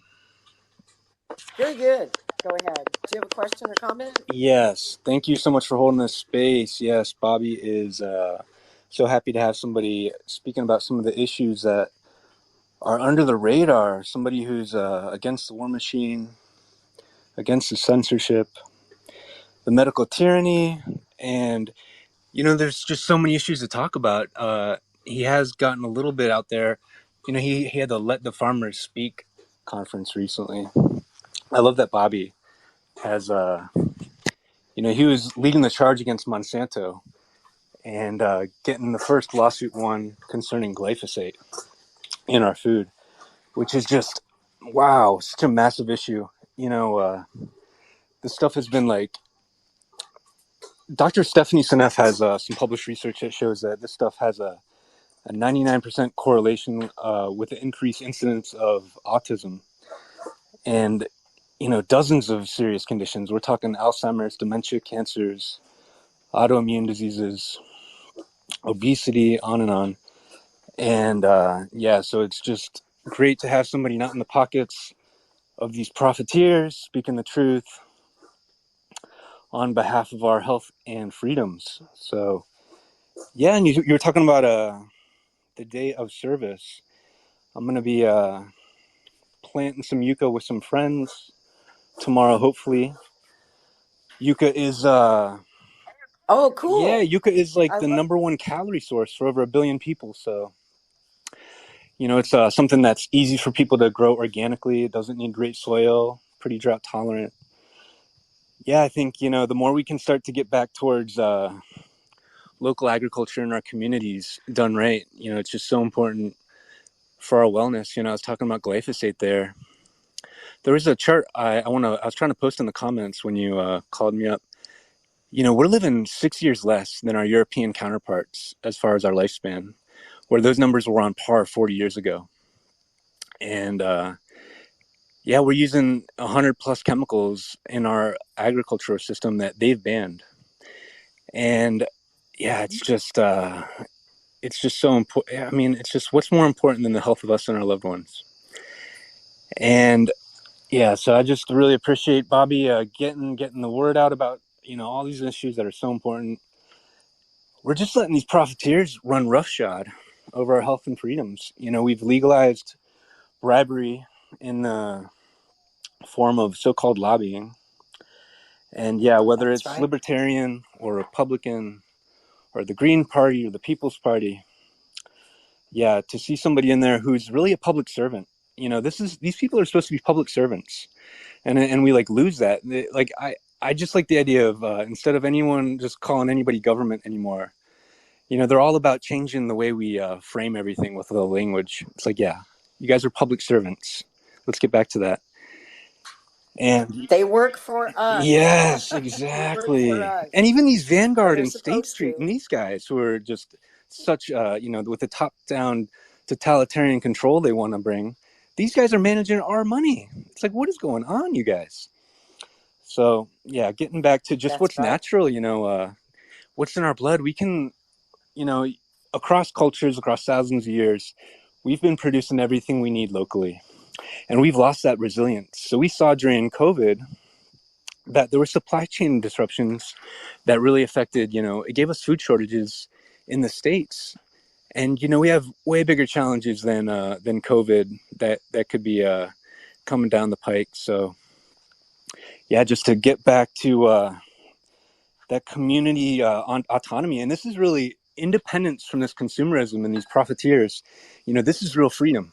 So this is the autonomy, the self-determination, the sovereignty. Getting back to that is, just so important. And for the Day of Freedom coming up tomorrow, I invite people to consider, leaning into that. So many ways. That's awesome. I love that you're doing that. And excuse me, I wanted to ask, have you posted your event on the Kennedy 24 website? We've got a section where anybody who's doing something for the day of service tomorrow can post it, can invite people. And the list is getting pretty long. It's amazing how many events we have going across the states. Where are you located?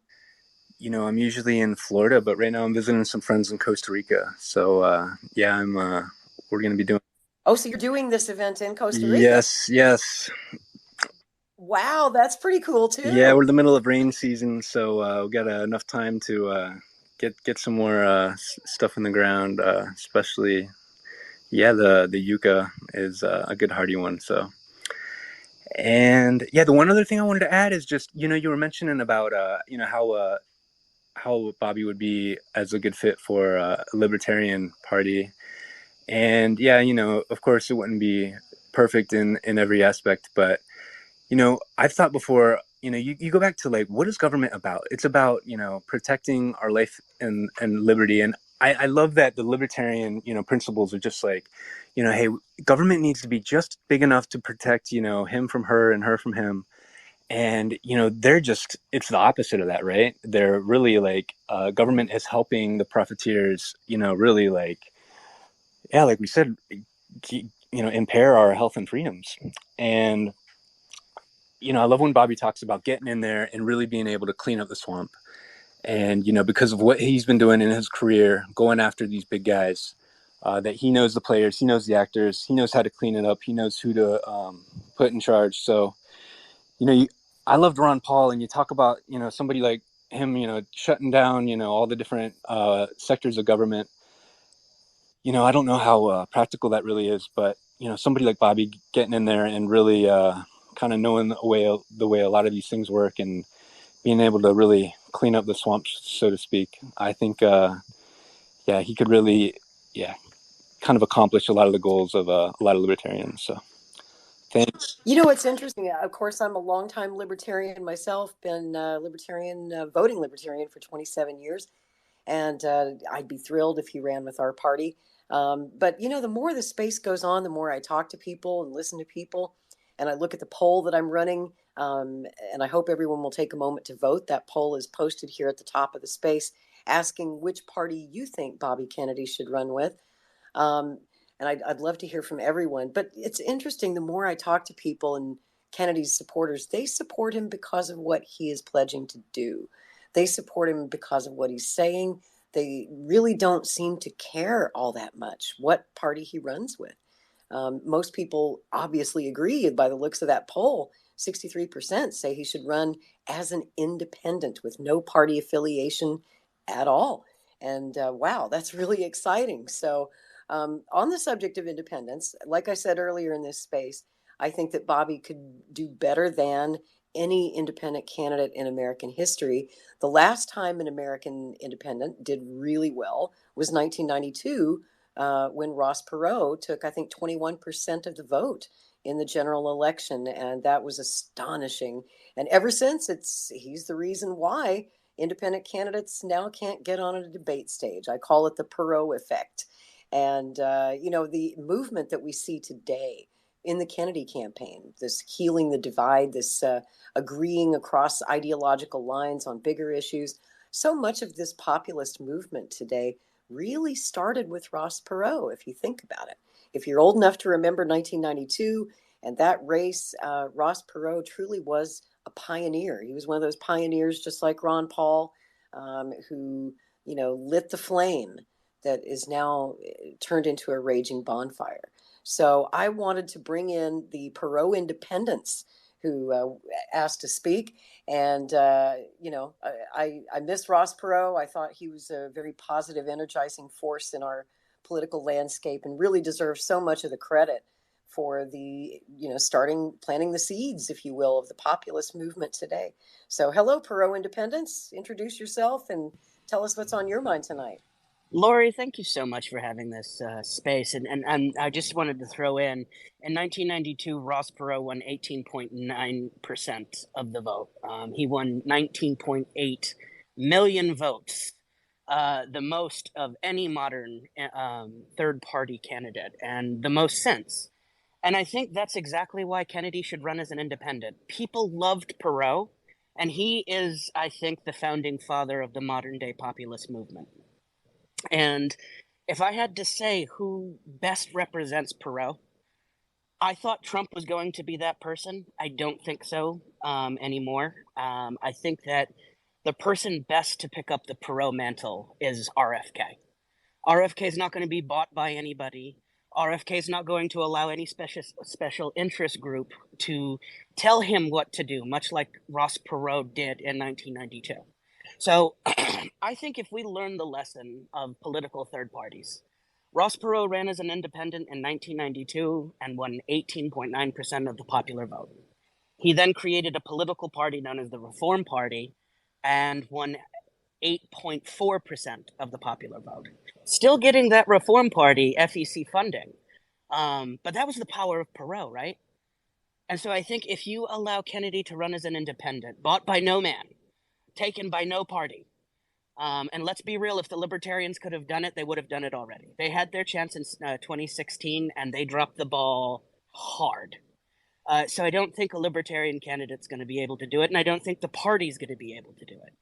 But I think an independent who has money to be able to fund himself that Kennedy has, and can bring in the donors that just are sick and tired of the duopoly. I think, yes, you're right, Lori. He can beat Ross Perot, and he can actually be a game changer. I truly believe Kennedy can beat both Biden and Trump, without a doubt. Glad to hear you say that.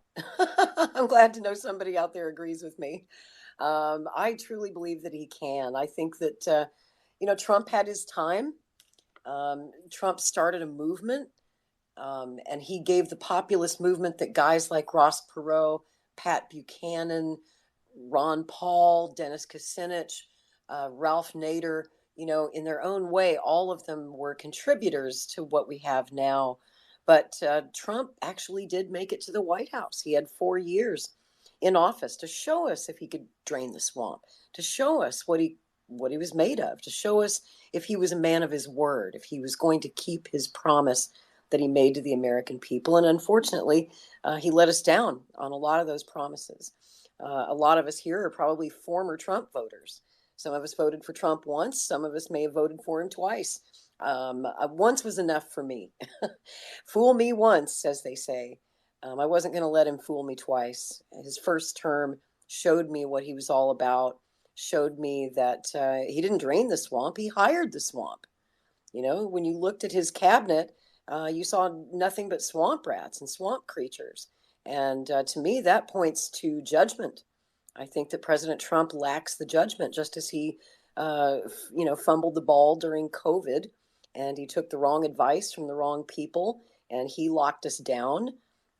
Trump gave us the national mask mandates. He didn't give us vaccine mandates. I don't think he would have gone that far. But then again, we'll never really know about that. We won't know because Trump wasn't president at the time. It was Joe Biden, of course, who mandated the vaccines in September of 2021. But at that time, Trump was not the president. Who knows? He might have done the same thing.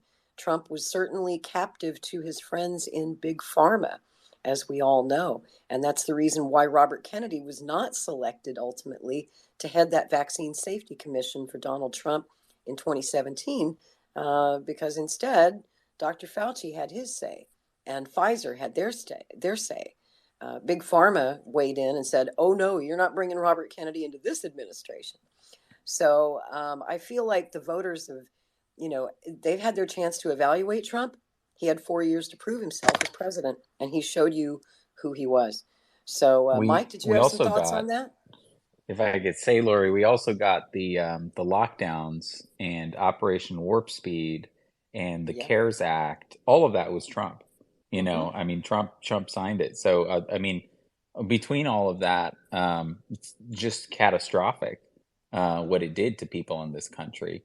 I remember 50 million unemployment claims. In a country of 330 million people, 15 million people knocked off their employer health care. Yeah. So, and then of course everything, with the vaccines. I mean, the massive, dangerous pharma giveaway that was. So, yeah, I think when it came down to it, I completely agree with you.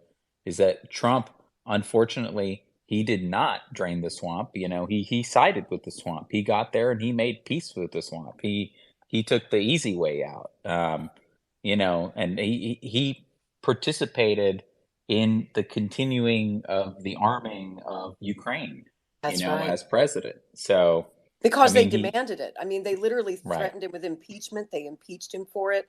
That they basically put a gun to Trump's head and said, "You give us the money and weapons for Ukraine, or we're going to destroy you." And he said, "Okay, okay." I mean, he was coerced oftentimes into cooperation with the swamp, and they had their methods, right? Just like Chuck Schumer said after Trump won the 2016 election, said, "If you mess with the CIA, with the swamp, they have 6 ways from Sunday of getting back at you." And Right. they showed Trump again and again and again those 6 ways from Sunday, and they're still showing him that right now with all of the criminal charges against him and his associates. The swamp is sending him a message: you play ball with us or else. And they're going And to do the same thing to Bobby. exactly. I was just going to say that if Bobby goes independent, and he really threatens, the machine in a serious way, they're going to throw everything that they're throwing at Trump at him, in terms of, the Democrats trying to criminalize a political opponent using the Department of Justice, the FBI as if it was their personal prosecutor. Mhm. They're going to do all of that, and more. And that in itself is obviously going to be a threat that we're going to need to fight back. And this is something that Bernie got right, although he wasn't serious about it. He said, even if I'm elected president, I'm going to need a movement of, thousands of people in the streets, pressing for my agenda. Bobby's going to need the same thing. It's not going to be enough, to think that we could just put a president in there and they're going to be able to confront all the deep state and all the intelligence agencies, all the forces that are going to be aligned against him. And the other part is that movement has to exist to keep Bobby accountable himself. Because we've seen too Exactly. many people who get there and who, and they face such overwhelming, menacing pressure on the one side, that they fold like Bernie did. And so they have to know, even if he goes independent, even if he wins, they've got to know that there is this movement that is not going to allow them not one step back, and that they're there for them. They're protecting them. They're shielding them, and that they're holding them accountable too.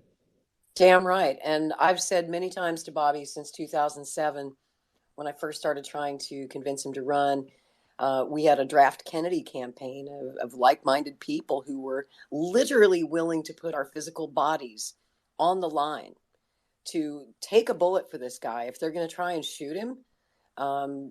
Secret Service is great, private security is great, but we were literally willing to lay our lives down to protect him. I mean, a human shield of thousands of people physically protecting this man.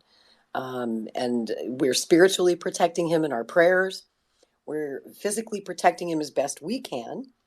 And, we just want to protect Bobby, and everything that we're saying here tonight, all of the suggestions that we're offering up, we're offering with love, because we do want him to be our leader. We want him to be our future president. We want him to have 2 full terms, not 1 term, not 1,000 days like his Uncle Jack was, denied his 2nd term by an assassin's bullet. I want to see him win. I want to see him serve 2 full terms, and perhaps, maybe, that the path to the White House would be as an independent candidate. I wanted to bring in, let me add, as a speaker, I'd like to bring in Sherelle, who's a libertarian, and she also comments quite a bit on my posts and on my threads about Kennedy. I know she's quite a big supporter, and I would love to hear her thoughts on this. Sherelle, if you'd like to unmute your mic and introduce yourself. Hello. Oh, hello. Yeah, Sherelle. Thanks for getting my name right. So I want to start out by saying I think ballot access is the most important thing. If he stays Democrat, he will not be on the November 24 ballot. Same thing for a Republican. I think it's a bad idea to try to do Republican because they don't want him there either. So I was thinking, because Libertarian is the 3rd largest party, that would be the best fit for him. I mean, he's already a civil libertarian. He's always on about the free market, anti-war. That's all, the top 3. But listening to Mike Kelly, I'm wondering if independent would be better, because it's about ballot access. And I don't know how that all works, but I thought libertarians had really good ballot access. Mike, I see you got your hand up. Would you like to respond to that real quick? Mike Kelly. Yeah, so basically New York has made the laws to where a third party will not be able to get ballot access in New York. For libertarians in particular in New York, we would have to raise somewhere around $4 million and get like 280,000 signatures to get on a ballot in New York. We'd have to get both of those. Larry Sharpe is trying to do it, but he thinks, it is a huge, bridge to get there in just one state. There's some other questionable states. I think we could get those other 49 pretty good, but New York is going to be the hard one. And if you just want to get on the ballot in New York, independent is way easier in New York and in most other states. Interesting. Go ahead, Sherelle. Yeah, well, I also wanted to say, in California, when I dim exited, I went to no party preference, which means that I can take a crossover ballot from Libertarian or Democratic. So whatever, however we get him on the ballot in November 24, it's not going to be Republican. Plus, I don't think he would do that. He doesn't want to do Republican. He's already said out loud that he will not run as Trump's VP for sure. So I know people keep talking about it. I don't think that's a possibility. No, I don't either. There's such 2 different personality types for one thing. I couldn't really see them governing together. It just seems like that couldn't possibly work. Mike, did you want to add to that? No, I want to wait till afterwards. I want to hit up on your previous point before this. Okay. Sherelle, did you have anything else? Just shout out to James Kroger. I see him right there next to me on the on the page. Hi, I've been following on Twitter. He's a pretty smart guy. So follow James Kroger. Yeah, enjoy his tweets a lot. Good to see him here. So I'll go back to Mike. Mike, what do you got for me? So, ma'am, we spoke about like the election and how Trump was won, and a lot of people had voted for him, I guess. But in my perspective, I think in the 2016, and I voted Trump 2016. I was an independent for about 20 years. I actually officially signed over as a libertarian in 2019. But my vote in particular, I voted against Hillary. I think, almost the candidate could have been anybody else. And I think a lot of independents and moderates did that. I think Republicans were going to, of course, vote against her anyway. But I think that's the vote he didn't, some of the vote he didn't recapture in the last election. and I don't think he will capture again in 24. But I think, RFK could certainly get a lot of the independent and, moderate vote. And then as far as the war goes, people I think were voting against Hillary because they were voting against the Hillary and the Obama war machine, that we had seen 8 years of it. And it went into Syria and Yemen and Libya and all these different neocon type-esque conflicts. And, we thought Trump was going to get out of that. And I was in NATO in Afghanistan in 2017 and 18 when he made the decision to stay in Afghanistan. I was on the staff there. I was so disheartened when that happened. He said he would revisit the decision in 2019. And what he did then was basically he made this wimpy move to say, well, my last 6 months in office, we're going to start making preparations to withdraw. And it was just like, this is pathetic. And that was my take on it. Yeah, I can only imagine how that felt for you being over there in the field in Afghanistan. Holden, I see you've got your hand up. Did you want to add something to that? Yeah, I think, the experience point is really important here because, obviously a lot of people voted for Trump in 2016 because he didn't have that experience in DC. He had different kinds of experience and people were voting against experience in DC. But with Bobby, he has legit experience, going after these big corporations. I mean, when he said in that Fox town hall a couple months ago, my job over the last 40 years has been suing government agencies for corruption. That right. was probably one of the most powerful things he said. And that's why, the biggest Trump supporter I know in my life who was, all on board Trump's campaign since 2016 is now coming over to Kennedy's team because he sees this guy. He's like, yeah, this guy's actually legit. This guy's anti-corruption, populist, anti-establishment, all of it. But he means it, and he knows these agencies. He knows. So yeah, that kind of experience that you see with him is unlike anything, I've seen from a lot of different candidates. And that I think is resonating with people. One question I wanted to bring up about, running with different parties to pose to the panel is, is there a possibility of running with multiple parties? Like I know, state by state, some candidates can kind of get on the ballot with different parties. And I think it would be I think it would be a pretty powerful message to have, I'm working with the People's Party, I'm working with the Libertarian Party, or I'm independent, in this states, whatever kind of works state by state. I think that would be a powerful message to have. I don't honestly know the answer to that. I was wondering if Nick Brana might know the answer. Do you, Nick? Yeah, I can speak to that. There's this form of voting that's allowed in a few states now called fusion voting. It exists in New York. It used to exist actually across the country, but the two parties basically outlawed it because it was helping the formation of independent parties, of third parties. And this is exactly what you're describing. It's where one candidate can run on the ballot line of multiple different parties. And so it's only a few states right now, New York being the biggest, where you can do that. Of course, you can do other things like, a party could not run a candidate and endorse someone running on a different ballot line. But as far as running on the same ballot line, there's only a few states, I think it's 4, that allow it. That's unfortunate, but it's a really interesting concept. I like it. I like it.